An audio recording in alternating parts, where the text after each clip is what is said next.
देखिए, सब पूछते हैं कि how can the country go on the line of prosperity and growth. हर एक का सोचने का ढंग अलग-अलग है।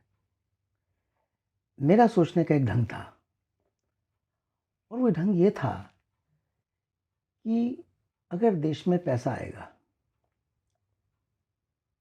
तो प्रॉस्पेरिटी होगी और ग्रोथ होगी। क्योंकि मैंने वो घर देखे हैं, जहाँ पर कि पैसा नहीं था, मैं नाम नहीं लेना चाहता हूँ, जहाँ पर कि पैसा नहीं था, कोई बच्चा कुछ कर रहा है, कोई बच्चा पतंग उड़ा रहा है, कोई पढ़ नहीं रहा है, फादर का कंट्रोल नहीं है, मदर का भी परेशान है पैसे से, तो पूरा घर मैंने बिगड़ता देखा है।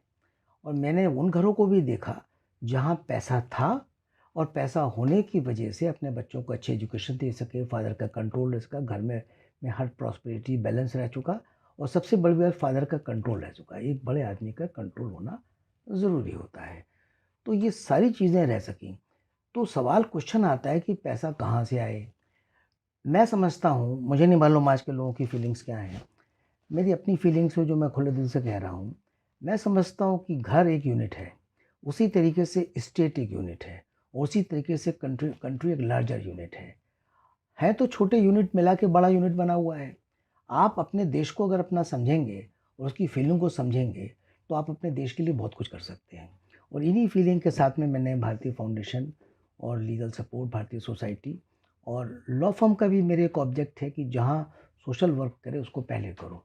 इसीलिए हमने फाउंडेशन के साथ में अंडरस्टैंडिंग करी हुई है।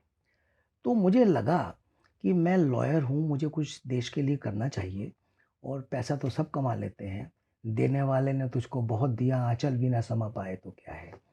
तो मुझे लगा कि कुछ करने के लिए हमको ऐसी कोई फाउंडेशन क्रिएट करनी चाहिए, ऐसी कोई सोसाइटी क्रिएट करनी चाहिए और एफडीआई को लाना चाहिए। कि पैसा कहाँ से आ सकता है? पैसा 2 ही जगह से आ सकता है। एक फॉरेन इन्वेस्टमेंट से आ सकता है, दूसरा एनआरआई के पास आज बहुत पैसा पड़ा हुआ है, लेकिन वो इस कंट्री में करते नहीं हैं। उनको लगता है कि यहाँ के लोग चीट हैं, करप्ट हैं, बेईमान हैं, मशीनरी ऑनेस्ट नहीं है। इन फीलिंग के साथ तो मैं तो पूरी दुनिया घूमा हुआ हूँ, कहाँ आयरलैंड, अमेरिका, सब जगह guest of honour, chief guest. और मैंने महसूस किया कि जब मैं ये बात करता हूँ, तो लोग उठ के ज़्यादातर ऑब्जेक्शंस ये कर देते हैं। और मैं उनसे ये कहना चाहता हूँ कि भाई अगर तुम्हारे अपने भाई हैं, तुम्हारे अपने देश के लोग हैं, अगर हम लोग बेईमान नहीं हैं, लेकिन कई बार मजबूरी, भूखा पेट, होत ना भजन गोपाला वाली बात हो जाती है। कई बार इस वजह से नहीं कर पाते हैं, तो उनको ऐसा नहीं समझना चाहिए और अपने देश में इन्वेस्ट करना चाहिए। लेकिन जब हम उनसे इन्वेस्टमेंट कहते हैं, तो हम उनके लिए क्या करते हैं? ये भी एक बहुत ज़रूरी है। हम किसी को क्रिटिसाइज़ नहीं कर रहे हैं, हम खुले दिल से जो मन में आ रहा है कह रहे हैं कि हमने म वाजपेयी जी ने उस वक़्त शुरू करा था ये जो अपना प्रवासी भारतीय शुरू करा था। इसका ऑब्जेक्ट यही था कि लोग आएँ और इंडिया में इन्वेस्ट करें। बट समहाउ उतना उसमें उन लोगों को लीगल सपोर्ट हम लोग बाहर नहीं दे पाए, क्योंकि बिना लीगल सपोर्ट के कोई भी इन्वेस्टमेंट इंडिया में नहीं आ सकता है। और जब आप उनसे इन्वेस्टमेंट मांगते हो, वहाँ भी लीगल सपोर्ट चाहिए। और जब उनको आप कहते हो, कुछ मांगते हो, तो कुछ दो भी तो ना भाई उनको। वो बेचारे यहाँ पर उनकी प्रॉपर्टीज़ होती हैं, उनको रियल एस्टेट में इन्वेस्ट करना चाहते हैं, बिल्डर मकान नहीं देता, सब स्टैंडर्ड देता है, टाइम पर नहीं देता, भाई भतीजे उनकी प्रॉपर्टी को कब्जा कर लेते हैं और उनको लीगल सपोर्ट नहीं मिलता। बड़े लॉयर अपने पैसे में बिज़ी हैं, छोटे लॉयर पे टाइम नहीं है, या वो उतने शायद सिंसियर नहीं हो पाते हैं, इफ़ेक्टिवनेस नहीं है, तो उनको आप किस तरीके से कह रहे हो?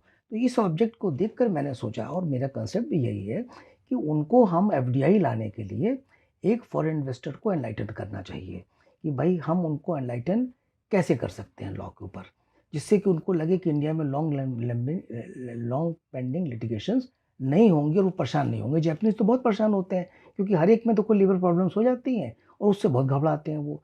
दूसरा क्या होता है कि इसीलिए उस लॉ को सिंप्लीफाई कराने के लिए भी हमने कॉन्फ्रेंसेस वगैरह करवाई। दोस्तों, एक पैसा आ सकता है एफडीआई से और दूसरा पैसा आ सकता है एनआरआई से, नॉन रेजिडेंट इंडियंस आ सकता है। उनको एक हम लीगल सपोर्ट प्रोवाइड करें, जिससे उनका ट्रस्ट बढ़े, उनका विश्वास बढ़े, वो इस कंट्री में करना चाहें। और उनकी फीलिंग्स को भी, उनकी फीलिंग्स तो हैं, लेकिन उसको हमें अवेक करना पड़ेगा। और हमने ये काम दोनों करने की कोशिश करी। और आज हम ये नहीं हम कह रहे हैं कि हम बहुत बड़े समझदार आदमी हैं, लेकिन हाँ, मोदी जी ने इसी ऑब्जेक्ट को समझते हुए, और चूँकि उन पे पावर भी है, कंसेप्ट भी क्लियर है, यही मोदी जी ने करना शुरू करा। हम 2007 से कर रहे हैं ये। एक, सिंप्लीफाई द लॉ, दूसरा ब्रिंग इन्वेस्टमेंट, तीसरा एनआरआई को लीगल सपोर्ट दो और उनका इन्वेस्टमेंट भी लाओ। कि उनका इन्वेस्टमेंट छोटा लगता है। 1 votes make the government rise and fall. वो जब उड़ीसा की, आपको याद होगा, गिरधर Yes, sir. गोमांगो की जब गवर्नमेंट गिरने वाली थी, गिरधर गोमांगो की नहीं, सेंट्रल गवर्नमेंट गिरने वाली थी, तो गिरधर गोमांगो ने वोट डाला था, वो द चीफ मिनिस्टर, और ये हुआ था कि वो वोट डाल सकते, वो तो एक आधा लीगल इशू है, तो उनके इशू से गवर्नमेंट संभल गई। तो मेरा मतलब ये कि 1 vote makes the government rise and fall. NRI पे इतना पैसा पड़ा हुआ है, लेकिन अगर उनको पैसे इकट्ठा कर लें तो शायद हज़ारों करोड़ के एफडीआई से ज़्यादा पैसा हो जाएगा। उनको ट्रस्टवर्दी लीगल सपोर्ट देना चाहिए, और जिससे कि वो उनका ट्रस्ट बढ़े और उनको वो इंडिया में इन्वेस्ट करें, इन्वेस्टमेंट के लिए सपोर्ट देना चाहिए। तो 2 बातें करेगी। प्रॉस्पेरिटी कैसे आएगी जो क्वेश्चन है, एक एनआरआई का पैसा आ जाए, एफडीआई का पैसा आ जाए, और वही मेक इन इंडिया के तहत चल रहा है। अब इससे एक चीज़ और हो जाएगी, इस इंडिया का लॉ भी बड़ा अजीब सा चल रहा है, क्योंकि लॉ इतने कॉम्प्लिकेटेड हैं। मैं अगर लेबर लॉज के ऊपर आ जाऊं तो इतने कॉम्प्लिकेटेड हैं कि लेबर लॉ को हम 2 वजह से करते हैं। एक, हमें लेबर से वोट चाहिए है।